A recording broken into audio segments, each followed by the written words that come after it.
혼자 사시는 시어머니가 걱정되어 반찬을 만들어 시댁으로 향했습니다. 남편과 막내 시누이가 모두 바빠서 요즘 자주 찾아뵙지 못했거든요. 현관문을 열고 들어서니 거실에서 TV 소리가 들렸습니다. 그런데 뭔가 평소와 다른 분위기가 느껴졌어요. 거실로 들어서자 이상한 게 눈에 띄었습니다. 테이블 위에 찻잔이 2개 놓여 있었어요. 시어머니가 좋아하시는 약과도 접시에 담겨 있었습니다. 분명 누군가 다녀간 흔적이었어요. 혼자 사시는 시어머니께 손님이 왔다 간 것 같았죠. 시어머니는 소파에 앉아 행복한 표정으로 TV를 보고 계셨어요. 평소보다 훨씬 편안해 보이시는 모습이었습니다. 오랜만에 보는 환한 얼굴이더라고요. 제가 다가가며 인사를 드렸어요. 어머니, 저 왔어요. 반찬 좀 만들어 왔는데요. 아이고, 수연이 왔구나. 뭐 이런 걸 다. 고맙다. 고생했어. 평소보다 유독 밝아 보이시는 시어머니의 얼굴이 궁금했습니다. 어머니, 누가 다녀가셨어요? 찻잔이 2개나 있네요. 시어머니가 환하게 웃으시며 대답하셨어요. 그네가 왔다 갔지.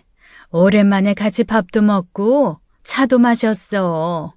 얼마나 반가웠는지 몰라. 순간 저는 귀를 의심했습니다. 큰애라뇨. 어머니, 누가 왔다 가셨다고요?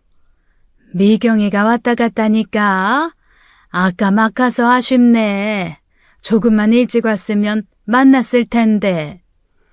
저는 놀란 마음을 감추고 일단 부엌으로 갔습니다. 반찬을 냉장고에 넣으면서도 손이 떨렸어요. 머릿속이 하얘지는 것 같았죠. 시어머니의 말씀이 계속 귓가에 맴돌았습니다. 정말 누군가 왔다 간 건지 아니면 시어머니의 착각인지 알 수가 없었어요. 작은 방으로 들어가 문을 닫고 급히 남편에게 전화를 걸었습니다. 여보, 나 지금 어머님 댁에 왔는데 어머니가 이상한 말씀을 하셔. 무슨 이상한 말? 무슨 일인데? 어머니가 큰 시누이가 왔다 갔다고 하시는데 전화기 너머로 남편의 숨소리가 멎는 것 같았습니다. 한참 침묵이 흐른 뒤 떨리는 목소리가 들려왔어요. 그게 무슨 소리야? 미경이 누나? 어머님이 그러셨어. 대체 무슨 소리야? 누나는 2년 전에 죽었는데. 안녕하세요. 남편과는 대학교 때부터 만나 10년 연애 끝에 결혼했어요. 긴 연애 기간 동안 시댁 식구들과도 자연스럽게 가까워졌죠.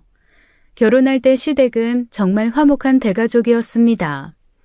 시아버지와 시어머니, 첫째 시누이 부부와 서방님 부부가 계셨어요. 저희 부부와 막내 시누이까지.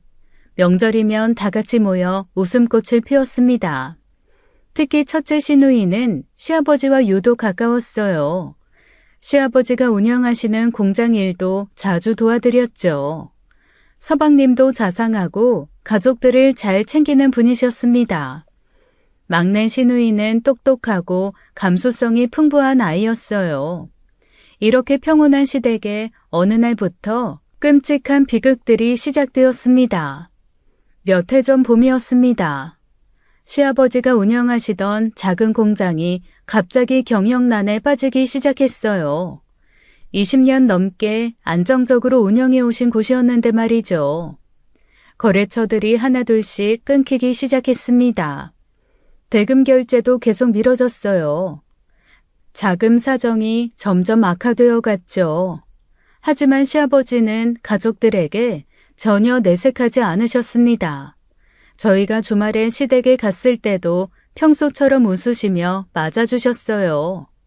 우리 며느리 왔구나. 요즘 회사 일은 어때? 많이 바쁘지?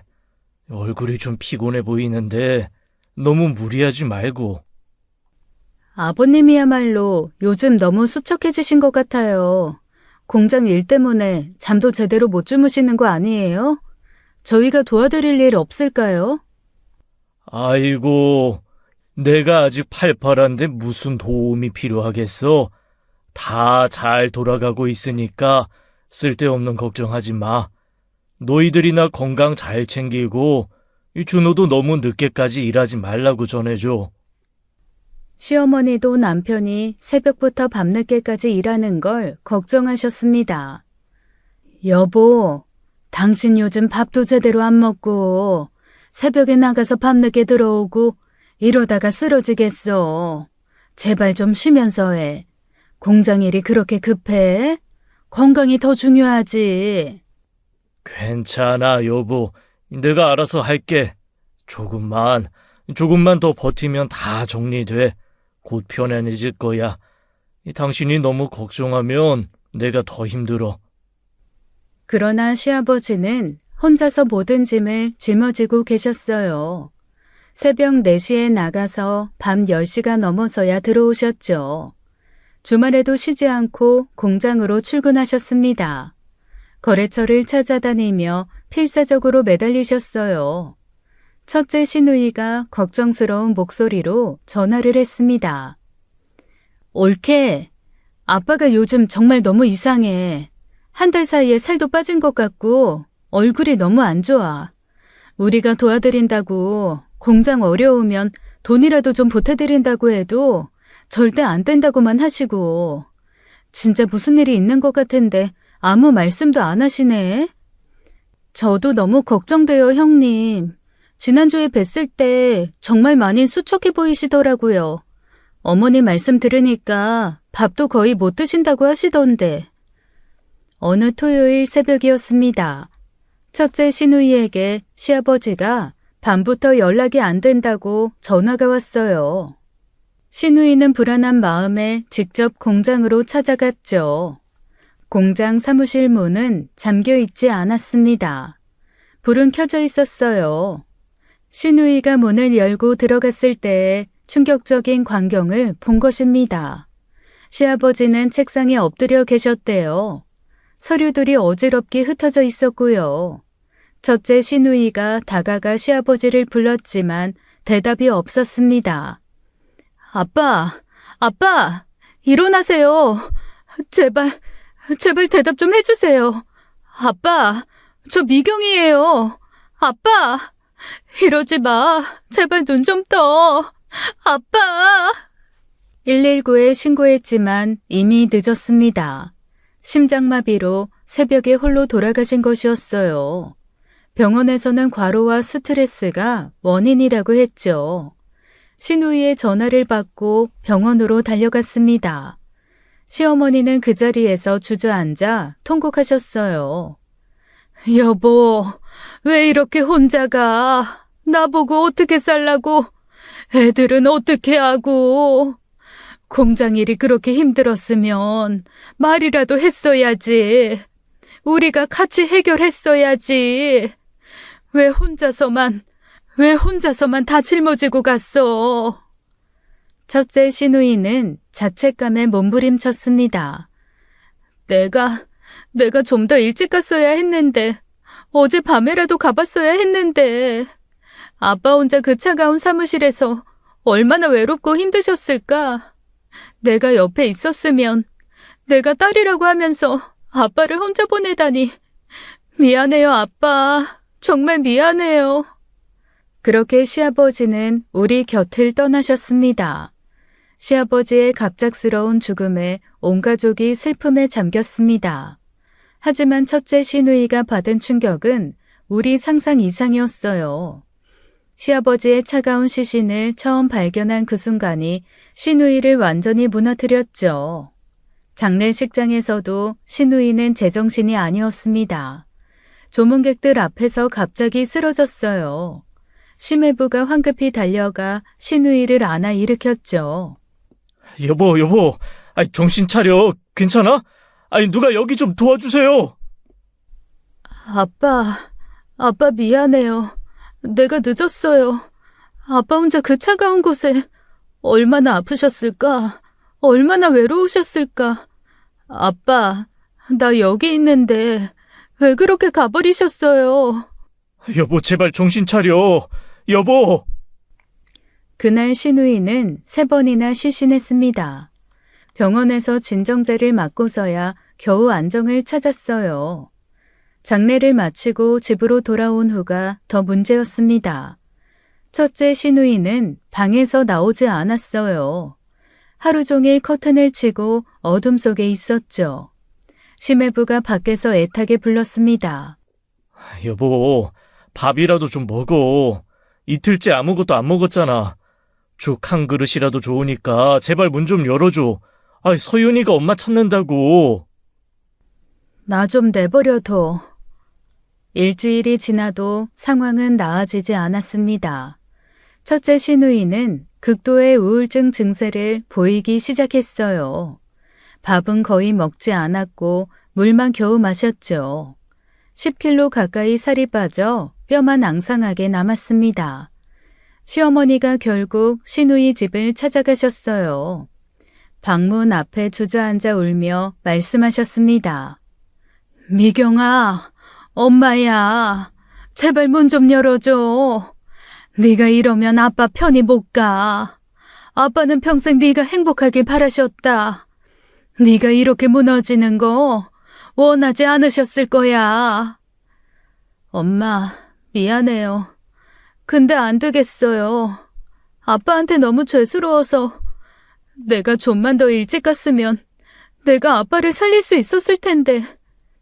그런 생각 하지 마. 아무도 예상 못했어. 네 잘못 아니야. 차라리 내가 먼저 갔어야 했는데 왜 우리 영감은 혼자 그렇게 갔을까? 막내 신우이도 언니를 보러 자주 왔습니다. 언니, 나 지은이야. 서윤이가 엄마 보고 싶다고 매일 울어. 언니가 이러면 우리 다 어떻게 살아? 아빠도 하늘에서 언니 이러는 거 보시면 마음 아프실 거야. 하지만 첫째 신우이는 누구의 위로도 받아들이지 못했습니다.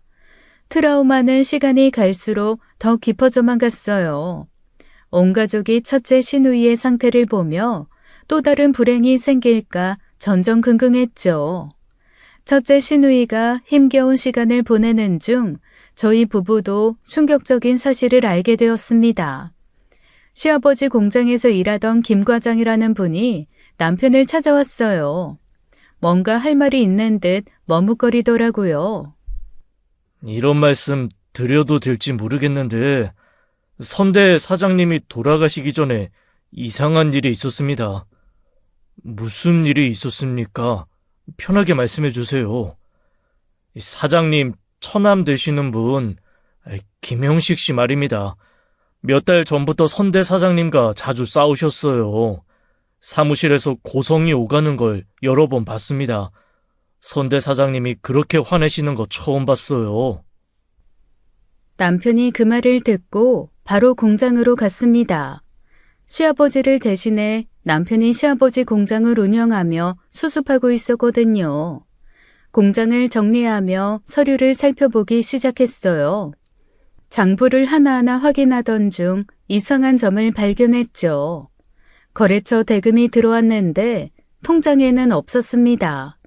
몇 천만 원이 감쪽같이 사라진 거예요. 더 조사해 보니 충격적인 사실이 드러났습니다. 삼촌이 거래 대금을 빼돌린 흔적이 있었어요. 주요 거래처 담당자들과 접촉한 내용들도 확인했죠. 거래처를 빼돌리기 위해 밑작업을 하고 있었던 겁니다. 이게 지금 무슨... 삼촌이 아버지 배신했어. 갈 곳 없는 사람 받아줘서 일 가르치고 키워준 우리 아버지를 은혜를 원수로 갚은 거야. 거래처 대금도 빼돌리고 아버지 거래처까지 빼가려고 했다고. 아버지는 이걸 다 알고 계셨던 거야. 뭐라고? 그게 무슨 소리야? 삼촌이? 어떻게 그럴 수가 있어? 아버지가 왜 아무 말 안 하셨는지 이제 알겠어. 엄마 유일한 혈육이잖아. 처남이 도둑놈이라고 어떻게 말해. 그래서 혼자 혼자 다 뒤집어 쓰고 막으려다가 결국 시아버지는 자신의 처남의 배신을 알고도 침묵하셨던 겁니다. 아내의 유일한 혈육이라 차마 고발하지 못하셨던 거죠. 그러다가 혼자서 뒷수습하려 발버둥 치다가 과로로 쓰러지신 거였어요. 저희는 시어머니께 이 사실을 알려야 할지 고민했습니다. 하지만 첫째 시누이가 먼저 알게 되었어요. 이게 뭐야?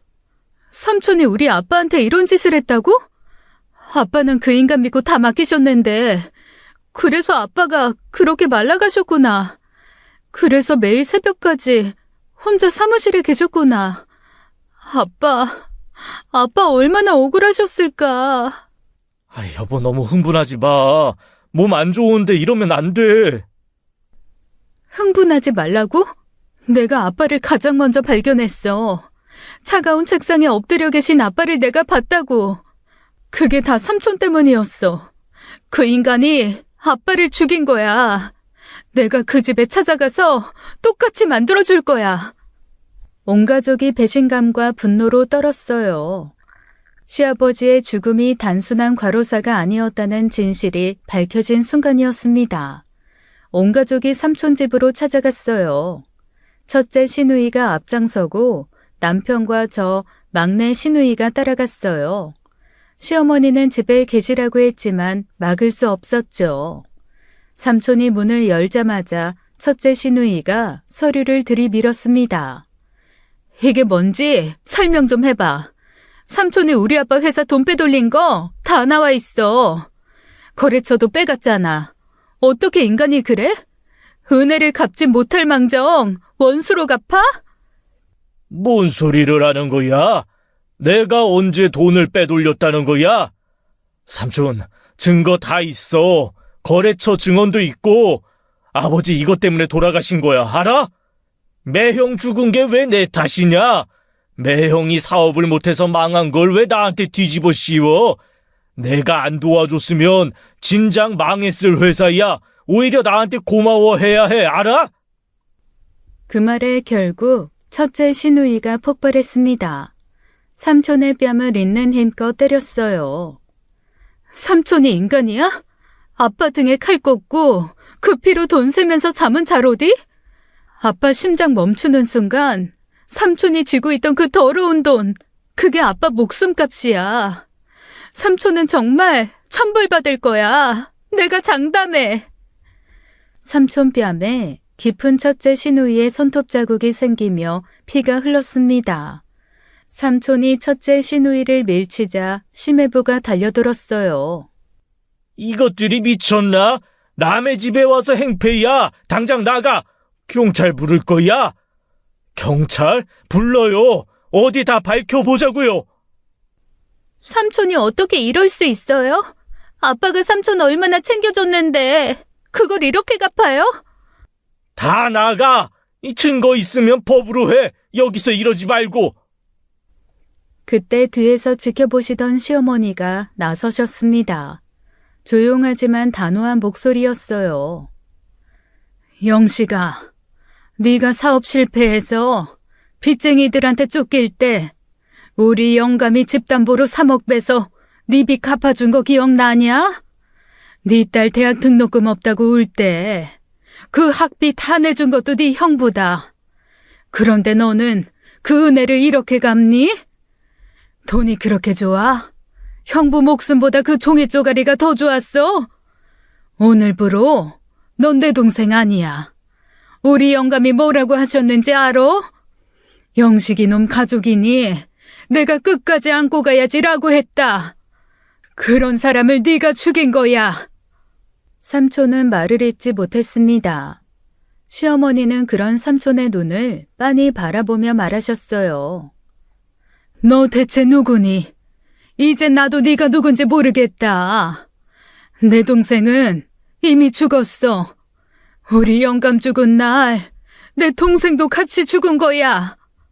그날 이후 남편이 즉시 횡령으로 형사고소를 했습니다. 하지만 결과는 참담했어요. 고작 벌금 800만 원이 전부였죠. 저는 민사소송까지 걸었습니다. 변호사를 선임해서 손해배상 청구를 했어요.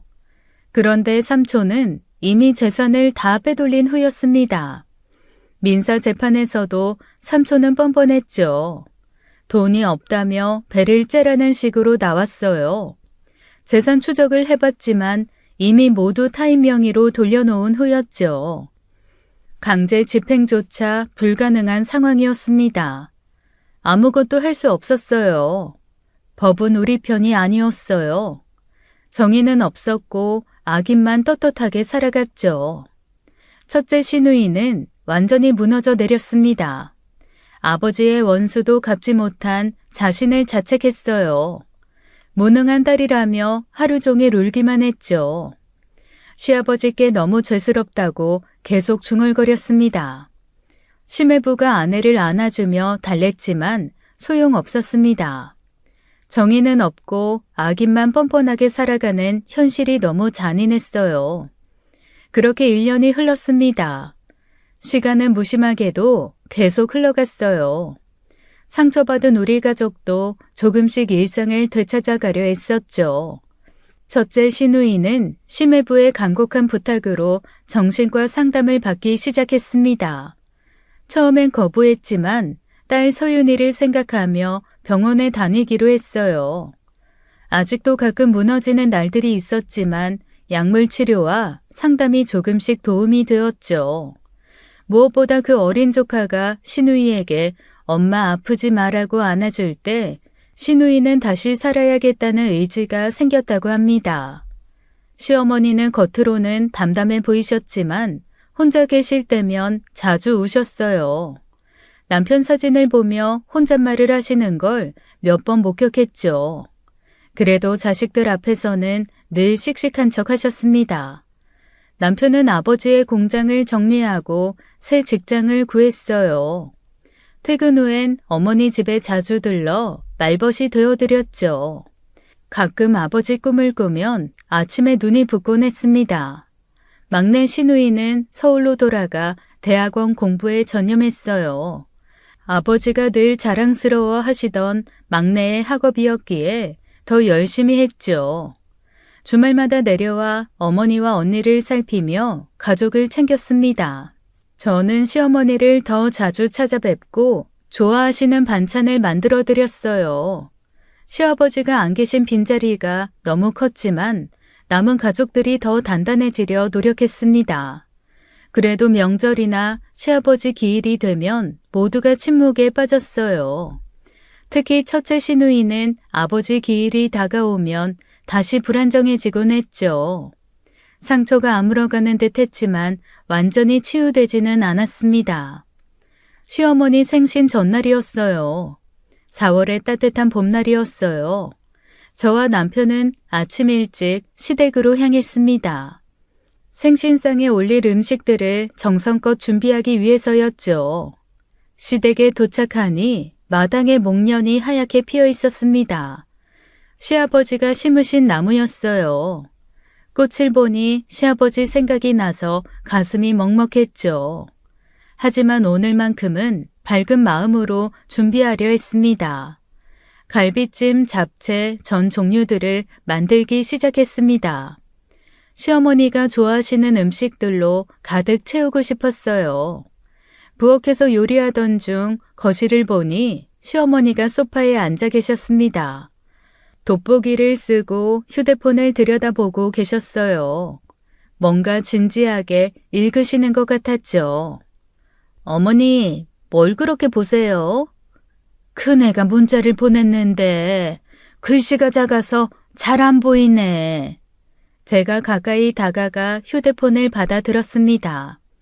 첫째 시누이가 보낸 메시지였어요. 어머님, 제가 읽어드릴까요? 그래, 좀 읽어줘. 저는 천천히 메시지를 읽기 시작했습니다. 엄마, 미경이에요. 그동안 못난 딸이어서 정말 죄송해요.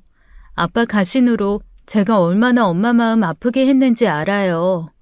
매일 죽고 싶다 그러고 밥도 안 먹고 엄마가 더 힘드셨을 텐데 철이 없었어요. 아빠도 하늘에서 제가 잘 살기를 바라실 거예요. 엄마, 못난 딸이지만 엄마 정말 사랑해요. 내일 뵐게요. 저 엄마가 좋아하는 맛있는 거 많이 준비했어요. 메시지를 다 읽자 시어머니의 눈에서 눈물이 흘러내렸습니다. 1년 동안 꾹꾹 참아왔던 눈물이었어요. 주름진 손으로 눈가를 닦으시는 모습이 너무 애처로웠죠. 남편과 큰딸의 빈자리를 혼자 견뎌오신 시간들이 얼마나 외로우셨을까요? 미경이가 이제 괜찮아지나 보다. 다행이다, 다행이야. 그 말씀에 저도 코끝이 찡해졌습니다. 남편을 먼저 보낸 어머니의 마음은 얼마나 아프셨을까요? 그런데도 남은 자식들 앞에서는 늘 씩씩한 척하셨던 시어머니. 오늘에서야 그 무거운 짐을 조금 내려놓으시는 것 같았어요. 남편도 어머니 옆에 앉아 손을 잡아드렸습니다. 엄마, 이제 걱정하지 마요. 아니, 누나가 원래 강한 사람이잖아. 그래, 미경이가 원래 강한 애지. 아빠 닮아서 책임감도 강하고. 그래, 이제 걱정 안 하마. 저도 안도의 한숨을 쉬었습니다. 첫째 시누이가 보낸 메시지에는 진심이 느껴졌어요. 정말로 회복되고 있는 것 같았죠. 어머님 좋으시겠다.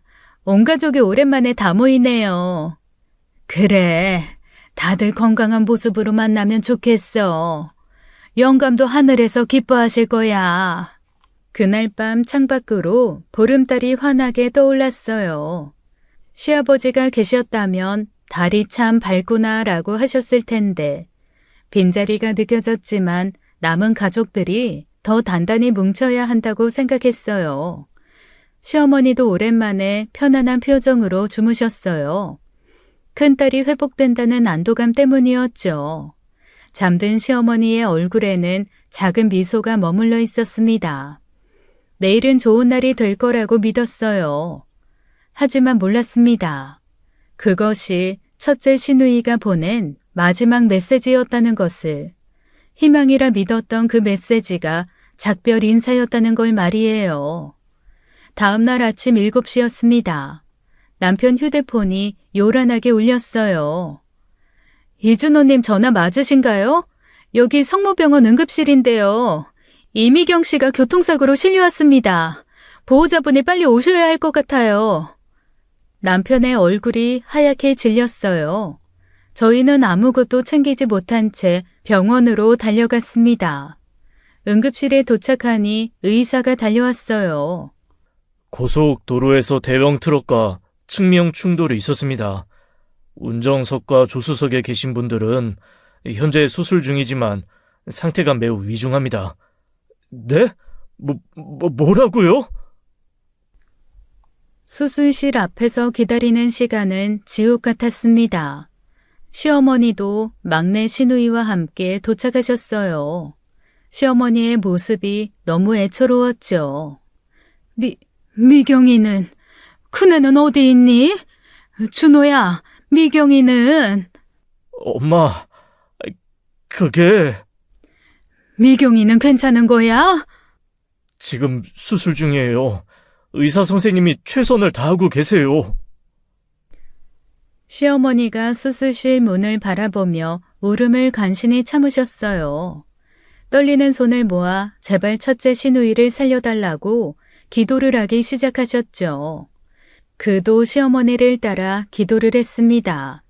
2시간 후 의사가 나왔어요. 고개를 저으며 입을 열었죠. 최선을 다했지만 죄송합니다. 그 한마디에 시어머니가 그 자리에서 무너지셨어요. 미경아, 미경아, 내가 그때 왜 전화를 안 했을까?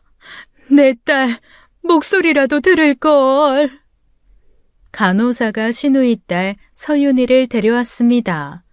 다행히 뒷좌석에 있던 아이는 화를 면할 수 있었죠. 이마에 붕대를 감은 채 멍하니 서 있는 아이. 무슨 일이 일어났는지도 모르는 아이였어요. 할머니, 엄마는? 아빠는? 그 순진한 질문에 모두가 차마 대답하지 못했습니다.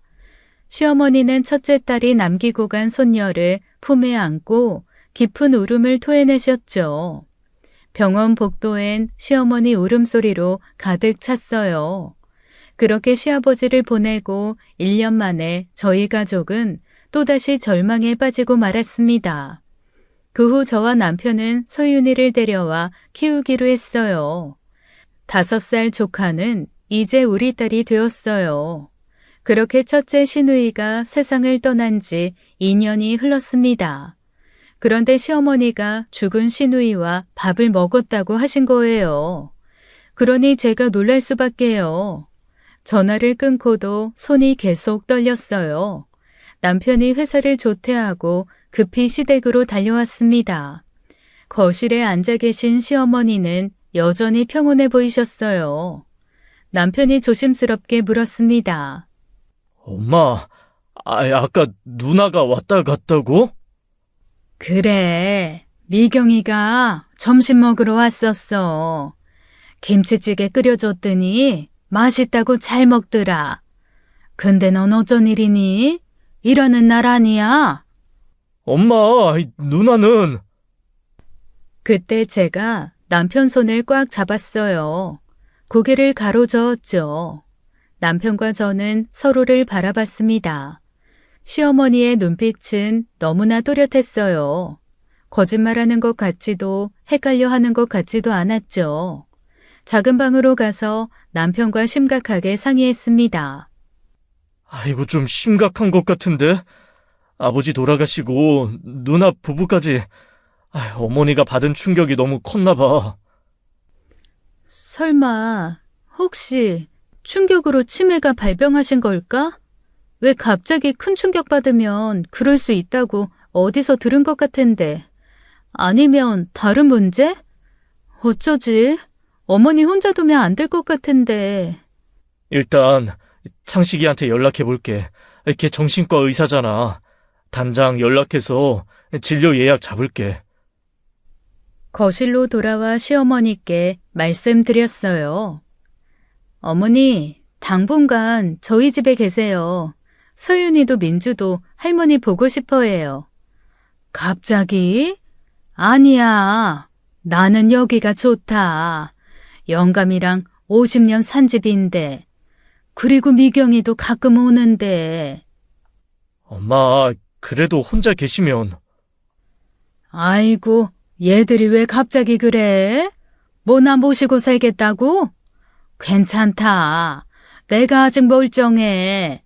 난 신경 쓰지 말고 니들이나 잘 살아. 아무리 설득을 해도 시어머니의 고집을 꺾을 수 없었습니다. 그래서 제가 매일 들러서 확인하기로 했어요. 집으로 돌아오는 길 남편이 한숨을 쉬었습니다. 누나가 보고 싶으신가 봐. 너무 보고 싶어서 환각을 보시는 건가? 그날 밤 잠을 이룰 수 없었습니다. 시어머니의 또렷한 눈빛이 계속 떠올랐어요. 정말 첫째 시누이를 보신 걸까요? 아니면 그리움이 만들어낸 환상일까요? 걱정투성이었죠. 며칠 뒤 남편 친구인 창식 씨가 운영하는 정신과를 찾았습니다. 시어머니는 병원 가는 걸 싫어하셨지만 건강검진이라고 설득했어요. 창식 씨는 중학교 때부터 남편과 절친한 사이였죠. 1시간 넘게 검사를 받으신 후 결과를 들었습니다. 어머니는 초기 치매 증상이 있으신 것 같아. 굳이 따지자면 경도 인지장애 정도야. 기억력 검사랑 인지 검사에서 몇 가지 문제 소견이 나타났고, 그런데 뭐야? 이상한 게 초기 치매로 그런 환각은 불가능해. 어머니가 말씀하시는 것처럼 구체적이고 또렷한 기억은 보통 중증 치매에서나 나타나는데 어머니는 다른 인지 기능은 모두 정상이거든. 그럼 이게 어떻게 설명이 되는 거예요? 솔직히 지금으로서는 저도 확실하게는 모르겠어요, 재수 씨. 극심한 스트레스로 인한 일시적 현상일 수도 있고 다른 증상일 수도 있고요. 일단은 계속 지켜보시고 꾸준히 병원 나오셔서 추가 검사를 받아보시는 게 좋을 것 같아요. 당분간 어머니께 절대 자극을 주지 마세요. 자극이요? 네, 미경이 누님 죽었는데 어떻게 누님이랑 밥을 먹었냐? 어머니에게 따지지 마시고 천천히 어머니께서 진실에 눈을 뜨시는 게 중요하니까 몰아붙이시면 절대 안 돼요. 네, 알겠어요. 고마워요, 창식 씨. 고맙다. 그래, 다음 주에 진료 예약도 잡아둘게. 병원을 나와 시댁으로 돌아왔습니다. 서방님 부부를 불러 가족회의를 열었어요. 시어머니께서 죽은 첫째 시누이를 보았다는 이야기를 해주었죠. 서방님은 그 말에 큰 충격을 받고 놀랐어요. 저희 부부는 의사인 창식 씨가 이야기해준 것도 서방님에게 전했습니다. 시어머니를 자극하지 말라고 신신당부했죠. 엄마, 혹시 미경이 누나 보셨어? 누나가 뭐래? 시어머니가 서방님을 이상하다는 듯 쳐다보셨어요. 얘들이 왜 이래? 미경이가 뭐라고 하긴. 그냥 건강하게 잘 지내고 있으라고 그러더라. 아프지 말라고. 누나가 그랬다고? 아니, 미경이 누나가? 아이고, 니들 집에 안 가니? 왜들 갑자기 찾아와서 그래? 정신사납게. 그 또렷한 대답에 모두가 침묵했습니다. 시어머니의 눈빛은 너무나 맑았어요. 전혀 헷갈려하거나 혼란스러워하지 않으셨죠. 시어머니의 확신에 찬 모습이 오히려 우리를 혼란스럽게 만들었습니다. 시댁을 나오면서 저는 남편에게 말했어요. 아무래도 어머님께서 싫다고 하셔도 우리 집이나 서방님 집에 모셔야겠어. 그렇지, 그래야겠다. 그런데 여보, 혹시 정말 누군가 어머니를 찾아온 게 아닐까? 어머니가 너무 확신하시잖아. 그럴 리가. 그러지 말고 관리실에 가서 CCTV라도 확인해보자. 정말 누가 왔는지 확인해볼 수 있잖아요. 맞아, 형. 일단 관리사무소에서 확인해보자. 이상한 사기꾼이 엄마한테 접근했을 수도 있잖아. 남편이 고개를 끄덕였습니다. 그 길로 저희는 바로 아파트 관리사무소로 향했어요. 관리소장님께 사정을 설명하니 난감해하셨죠.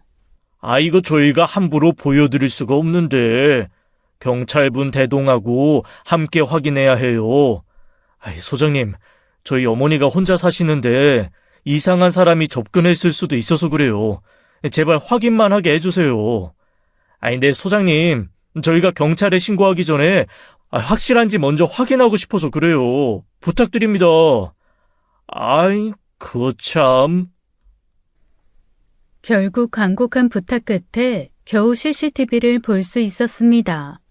시어머니께서 시누이를 봤다고 한 그날 오전 영상을 확인하기 시작했어요. 제가 도착한 시간부터 거꾸로 돌려봤습니다. 그리고 충격적인 장면을 발견했어요. 제가 오기 2시간 전 한 여자가 엘리베이터에서 내렸습니다. 8층 시어머니가 사시는 층이었어요. 그 여자는 망설임 없이 시어머니 집으로 들어갔죠. 어머니 말씀이 사실이었네? 정말 누가 왔었어. 더 놀라운 건 그 다음이었습니다. 약 2시간 후 그 여자가 다시 나왔어요. 엘리베이터를 타고 사라졌죠. 제가 도착하기 불과 10분 전이었습니다. 이 사람 누구야? 얼굴은 잘 안 보이는데? 여자는 창이 넓은 햇빛 가리는 모자를 쓰고 있었어요. CCTV를 등지고 있어서 얼굴을 알아볼 수 없었습니다. 무엇보다 오래된 아파트라 CCTV 화질도 좋지 않았고요. 저희는 몇 번이나 그 장면을 돌려보았죠. 이 여자분이 누군지 모르시겠어요? 전혀 모르겠어요. 뭐야, 이 여자? 엄마 집 비밀번호도 알고 있는 거지. 이것 봐. 이 초인종이 아니라 비번 치고 들어가는 거 아니야? 어머, 그러네. 뭐야, 이 여자? 누군데 형님 행세를 하는 거야? 서방님이 영상을 다시 돌려봤습니다. 여자의 걸음걸이, 체형을 자세히 관찰했어요.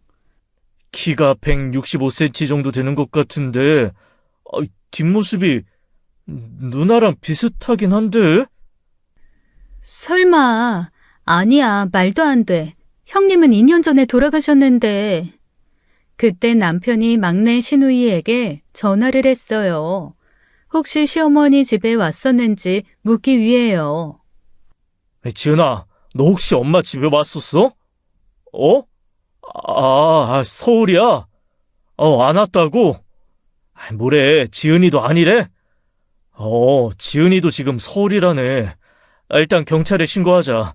이상한 사람이 엄마한테 접근한 것 같아. 관리사무소를 나오면서 모두가 혼란스러워했습니다.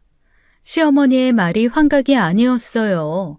정말로 누군가 찾아왔던 것입니다. 형, 혹시 삼촌 쪽 사람 아닐까? 복수하려고. 복수를 하려면 저희가 해야지. 시외 삼촌이 왜요? 여보, 혹시 돈 노리는 사기꾼일 수도 있어. 어머니가 혼자 사시는 거 알고. 아무튼 일단 어머니 혼자 두면 안 돼. 오늘이라도 당장 모시고 가야겠어. 누가 왜 무슨 목적으로 시어머니를 찾아오는지 알 길이 없었습니다. 죽은 형님 행세를 하는 이유가 대체 무엇인지 저희는 그때까지 상상도 못하고 있었죠. 관리사무소에서 나오자마자 남편이 경찰에 신고했습니다. 정체불명의 여자가 어머니께 접근하고 있다고 설명했어요. 시어머니가 걱정하실까봐 아파트 1층 공용 현관에서 대기하기로 했죠. 10분 후 경찰이 도착했습니다. 저희가 1층에서 맞이하며 상황을 설명했어요. 관리실 CCTV 영상 확인했고요. 주변 도로 CCTV도 추가로 확인해 볼게요. 이 여자가 어떻게 왔다 갔는지 추적해 보겠습니다. 어머니께는 비밀로 부탁드립니다. 불안해하실까봐요. 한편으로 실망도 하실 것 같고. 네, 이해합니다. 일단 순찰 강화하고 조용히 알아보겠습니다. 혹시 또 이상한 사람이 오면 바로 신고해 주세요. 저희도 뭐가 나오면 바로 연락드릴게요. 경찰이 떠난 후 저희는 다시 시어머니 집으로 올라갔습니다. 시어머니를 설득해야 했어요. 엄마, 우리 집으로 가요. 서윤이도 할머니 보고 싶어하고. 싫다는데 왜들 그래? 왜 이렇게 왔다 갔다 하면서 그래? 나 이 집 못 떠난다. 여기 영감이랑 50년 산 집이야. 영감 냄새도 아직 남아있고 무엇보다 큰애도 가끔 오는데 내가 없으면 큰애가 와서 얼마나 서운하겠어. 그러니까 안 된다고. 형 집이 부담스러우면 우리 집 와. 그게 무슨 말이야? 뭐가 그러니까야? 누나가 또 찾아오면 장여가. 아이씨, 진짜 답답하네. 엄마, 고집 부리지 말고 가요. 아버지 냄새고 자시고 일단 가자고. 싫다는데 왜 이렇게 고집들을? 가자고 좀. 엄마, 제발 나가자고. 설마 자식들이 엄마한테 안 좋은 짓을 하겠어? 엄마, 우리 엄마 아들들이야. 우리 못 믿어? 말 못할 사정이 있어. 그러니까 그냥 묻지 좀 마. 다 엄마 위해서 그러는 거야. 제발 좀 져주세요. 에휴, 알았다. 그럼 오늘 말고 일주일 있다가 가자. 왜? 그냥 오늘 당장. 일주일 뒤 네 아버지 기일이다. 기일만 챙기고 가기로 하자. 엄마. 시어머니의 말에 저희는 아무 말도 할 수가 없었습니다. 그래서 제가 그동안 어머님 집에 머물겠다고 했죠. 됐다. 어머문 애들 챙겨야지. 그럼 애들은 누가 챙겨? 그리고 출근도 해야 하면서 걱정 안 해도 된다. 니들이 걱정할 일 생기면 바로 연락할 테니까 걱정하지 마. 시어머니의 말투는 너무나 또렷했습니다. 눈빛도 또렷했고 정상적이었어요. 무엇보다 시어머니의 완강한 거부에 어쩔 수 없었습니다. 대신 남편이 다른 방법을 제안했어요. 남편이 거실에 홈 CCTV를 설치를 제안했습니다. 핸드폰으로 실시간 확인만 할 수 있게 하자고 했어요. 매일 전화 드리는 것보다 편하실 거라고 한참을 설득했습니다. 결국 시어머니가 마지못해 허락하셨어요. 서방님이 즉시 홈 CCTV를 사와서 설치했죠. 거실 한쪽 구석에 작은 카메라를 달았습니다. 이제 핸드폰으로 실시간 확인이 가능해졌어요. 뭔가 이상한 일이 생기면 바로 알 수 있게 된 거죠. 시어머니는 끝까지 못마땅해 하셨습니다. 갑자기 왜들 호들갑이냐며 서운해하셨죠. 하지만 안전을 위해서는 어쩔 수 없는 선택이었습니다. 집으로 돌아오는 길 저는 계속 불안했어요. 다만 일주일만 있으면 될 거라며 마음을 다잡고 저희 부부도 시어머니 방을 준비하며 시어머니를 모실 준비를 했죠. 그 일주일 사이 엄청난 사건이 터질 거라고는 상상도 못하고요. CCTV를 설치한 지 3일째 되는 날이었습니다. 회사에서 점심시간에 습관적으로 핸드폰으로 CCTV를 확인했어요. 그런데 이상한 장면이 포착되었죠. 거실 테이블에 시어머니가 누군가와 함께 앉아 있었습니다. 맞은편에 여자가 있는 게 보였어요. 하지만 주방 쪽 사각지대라 얼굴은 보이지 않았죠. 두 사람이 밥을 먹고 있는 것 같았습니다. 심장이 쿵쾅거리기 시작했어요. 급히 남편에게 전화했어요. 여보, 지금 CCTV 봐. 누가 또 와 있어. 어머니랑 밥 먹고 있어. 뭐? 나 지금 바로 갈게. 너도 빨리 와. 바로 출발할게. 급히 반차를 내고 시댁으로 달려갔습니다. 가는 중간 시어머니에게 계속 전화를 했지만 받지 않으셨어요. 그리고 마침내 시댁 아파트 앞에 도착했습니다. 엘리베이터가 너무 느리게 느껴졌어요. 8층에 도착해 숨을 고르고 초인종을 눌렀죠. 발자국 소리가 들리더니 문이 열렸습니다. 그런데 문을 연 사람을 보고 깜짝 놀랐어요. 아가씨, 여기 웬일이세요? 서울에 있는 줄 알았는데. 막내 시누이가 저를 맞이했습니다. 새언니, 일하고 계실 시간 아니에요? 저는 안도의 한숨을 쉬었어요. 깜짝 놀랐어요. 저는 홈 CCTV에 누가 찍혀서 아가씨인 줄도 모르고 놀라서 왔죠. 네? 엄마 집에 홈 CCTV가 있어요? 아니, 왜? 그때였습니다. 거실에서 시어머니의 목소리가 들렸어요. 미경아, 거기 누가 왔니? 손님이야? 제 온몸이 얼어붙었습니다. 미경이라고요? 시어머니는 첫째 시누이 이름을 부르신 거예요. 막내 시누이의 얼굴이 하얗게 질렸습니다. 저와 눈이 마주쳤지만 금세 시선을 피했어요. 엄마, 새언니 왔어요. 어머, 수연이 왔구나. 들어와. 미경이랑 밥 먹고 있었어. 저는 믿을 수 없는 광경을 목격하고 있었습니다. 막내 시누이가 죽은 언니 행세를 하고 있었던 거예요. 현관에 서서 꼼짝도 할 수 없었습니다. 막내 시누이가 애원하는 눈빛으로 저를 바라봤어요. 그 눈빛에는 간절함과 죄책감이 가득했죠. 그때 남편이 숨을 헐떡이며 도착했습니다. 누구야? 누가 와 있어?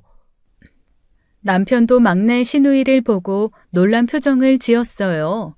그리고 거실에서 들려오는 어머니의 목소리를 들었죠. 준호도 왔네. 니들 일할 시간 아니니? 다들 들어와. 미경이가 맛있는 거 사왔어. 남편의 얼굴이 굳어졌습니다. 막내 동생을 믿을 수 없다는 눈으로 바라봤어요. 우리 셋은 현관에 서서 아무 말도 하지 못했습니다. 제가 입을 열려는 순간 막내 신우이가 급히 제 팔을 잡았어요. 새언니, 제발 여기서는 말하지 마세요. 밖에서 얘기해요. 엄마가 들으시면 안 돼요. 지은아, 이게 대체... 오빠, 제발, 일단 나가자. 제발. 우리는 시어머니께 급한 일이 있다고 둘러대고 나왔습니다. 근처 카페로 들어가 구석자리에 앉았어요. 막내 신우이는 이미 눈물 범벅이 되어 있었죠. 지은아, 이게 대체 무슨 상황이야? 네가 지금 엄마한테 누나 행세를 하고 있었던 거야? 이게 뭔 상황인지 제대로 설명해봐. 막내 신우이가 떨리는 손으로 물컵을 들었다가 다시 내려놓았습니다. 한참을 침묵하다가 겨우 입을 열었어요. 한 달 전이었어. 오랜만에 엄마 보러 갔는데 문 열고 들어가자마자 엄마가 나를 보고 미경아 왔구나 하시는 거야. 신우이 눈에서 눈물이 주르륵 흘러내렸습니다. 처음엔 엄마 저 지은이에요. 언니는 이렇게 말하려고 했는데 근데 엄마가 너무 행복한 얼굴로 날 안아주시는 거야. 언니 죽고 처음 보는 환한 미소였어. 아가씨, 그래서 그냥 형님인 척 한 거예요? 네, 새언니. 죄송해요. 엄마가 우리 큰애 밥은 먹고 다니니 많이 힘들었지 하시면서 우시는데 차마 거기에서 나 언니 아니라고 할 수가 없었어요. 남편이 한숨을 쉬며 동생을 바라봤습니다. 갈 때마다 엄마가 너무 기뻐하셔서 언니가 좋아하던 약과도 사가고 언니처럼 김치찌개도 해드리고 엄마가 서윤이는 잘 크고 있니? 최서방은 잘 지내니 물으실 때마다 언니가 살아있는 것처럼 대답했어. 미친 짓인 거 알아. 근데 왜 우리한테 진작 말 안 한 거야? 어떻게 말해. 내가 죽은 언니 흉내내고 있다고. 남편과 저는 깊은 한숨을 내쉬며 어떤 말도 할 수가 없었습니다. 어쨌거나 이 문제를 해결해야 했습니다. 적어도 시어머니는 진짜로 막내 시누이를 첫째 시누이라고 생각하고 있었으니까요. 남편이 바로 친구 창식 씨에게 전화를 걸었습니다. 정신과 의사인 친구에게 이 상황을 설명해야 했어요. 스피커폰으로 우리 모두가 들을 수 있게 했죠. 창식아, 지금 충격적인 사실을 알게 됐어. 알고 보니까 막내가 죽은 누나 행세를 하고 있었더라. 엄마가 막내를 누나로 착각하시는데, 잠깐, 그게 무슨 말이야? 자세히 설명해봐. 남편은 지금까지 있었던 상황을 창식 씨에게 설명했습니다. 전화 너머로 창식이의 한숨소리가 들렸어요. 이거 아무래도 디소시에이티브 디소더 같은데? 한마디로 해리성 장애 같다. 어머님께서 누님 죽음이 너무 충격적이어서 어머니 뇌가 그 기억을 차단한 거야. 기억을 차단했다고요? 그게 가능해요? 네.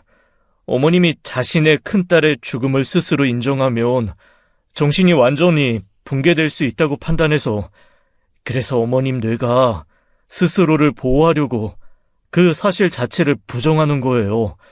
일종의 방어 기제인데,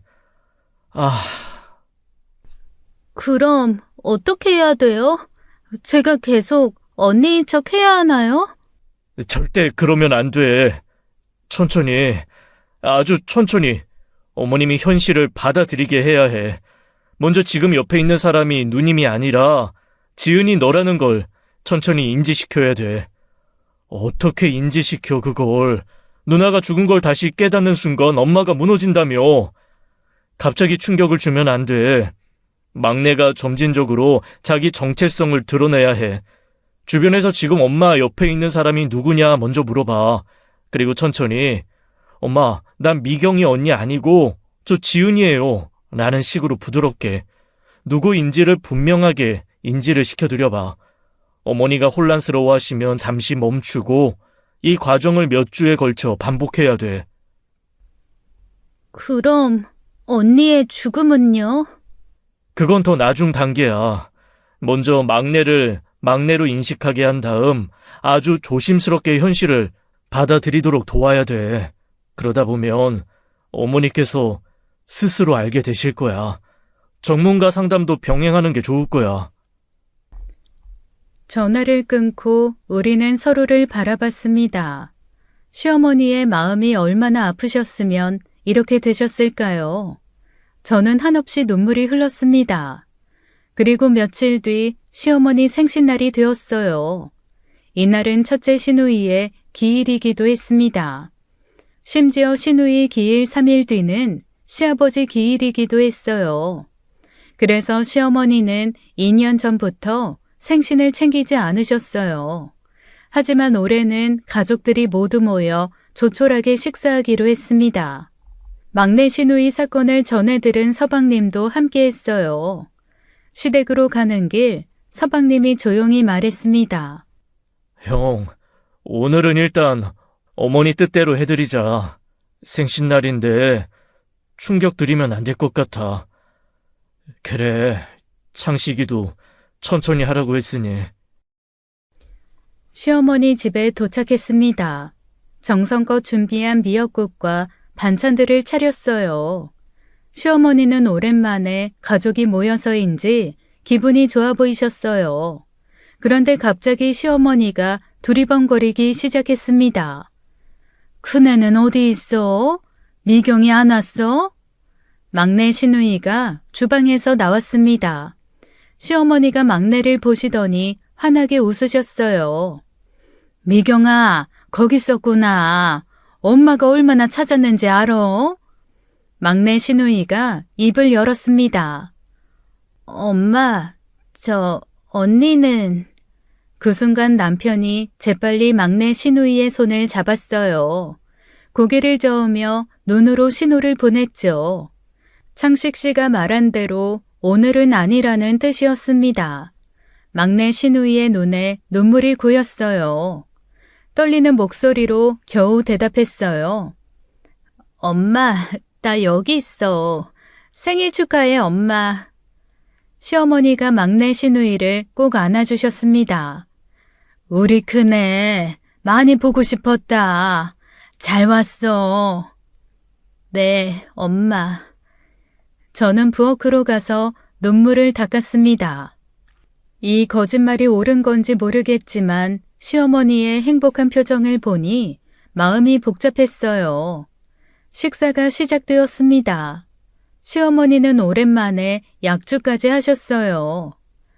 오늘 정말 기분 좋은 날이야. 큰애도 있고 준호도 있고 장혁이도 있고 지은이도 왔고. 에휴, 영감만 있었으면 완벽했을 텐데. 영감, 하늘에서 보고 있지? 우리 잘 지내.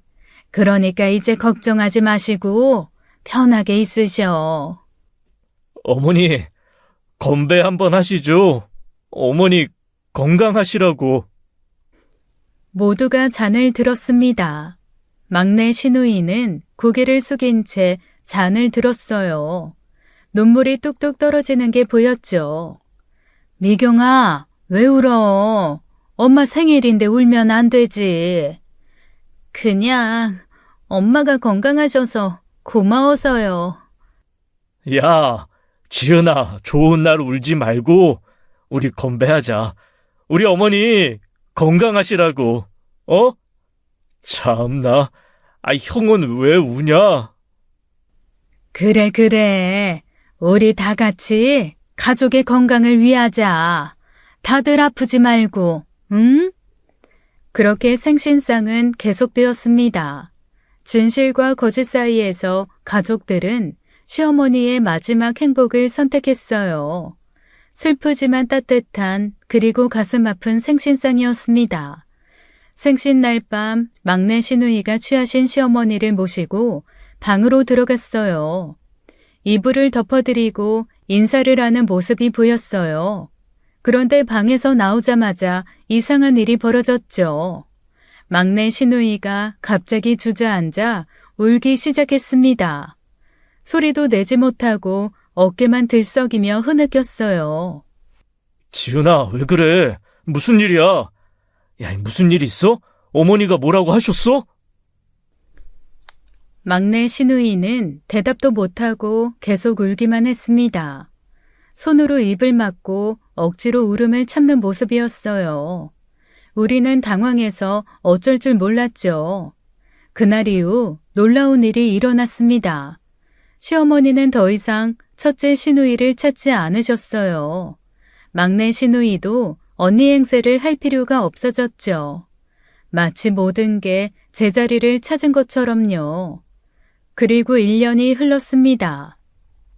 시어머니는 폐암 진단을 받으셨어요. 이미 말기라 손 쓸 수 없는 상태였죠. 3개월간의 투병 끝에 임종이 가까워졌습니다. 마지막 날 가족들이 모두 병상 곁에 모였어요. 시어머니가 희미한 목소리로 말씀하셨습니다. 이제 영감한테 가야겠다. 그네 부부도 기다리고 있겠지. 너희들 잘 살아. 내가 자식 복이 참 많았다. 고마웠어. 그렇게 시어머니는 눈을 감으셨습니다. 남편과 자식을 먼저 보낸 시어머니의 긴 여정이 끝났어요. 장례식장에서 서방님이 그날의 일을 막내 시누이에게 물었죠. 이제 말할 수 있잖아. 말해봐. 그날 왜 그리 울었어? 작년 엄마 생신 때. 그날 엄마를 이불에 눕혀드리고 나오려는데 엄마가 내 손을 꼭 잡으시더라고. 손잡아 주셔서 울었어? 아니, 엄마 아주 또렷한 목소리로 그러더라. 우리 막내딸, 내 딸 지은아, 고마워라고 하셨어. 내 이름 부르시면서. 남편과 서방님도 놀란 표정으로 막내를 바라봤습니다. 엄마가 그러더라고. 우리 막내, 언니 대신 해줘서 고맙다. 엄마 마음 헤아려줘서 고맙다. 그렇게 말씀하시면서 내 손을 꼭 잡으시더라고. 우리 모두 말을 잃었습니다. 시어머니는 알고 계셨던 거예요. 적어도 그날은 모든 걸 알고 계셨던 겁니다. 저는 다시 한번 눈물을 흘렸어요. 시어머니의 그 애절한 마음에 가슴이 저몄어요. 이제 시어머니가 돌아가신 지 3년이 흘렀습니다. 서윤이는 초등학생이 되었어요. 할머니, 할아버지, 엄마, 아빠를 하늘에 둔 아이지만 씩씩하게 자라고 있죠. 저는 가끔 시부모님과 첫째 시누이 부부를 생각합니다. 그곳에서는 모두 함께 행복하게 계시겠죠. 더 이상 아픔도 이별도 없는 곳에서요.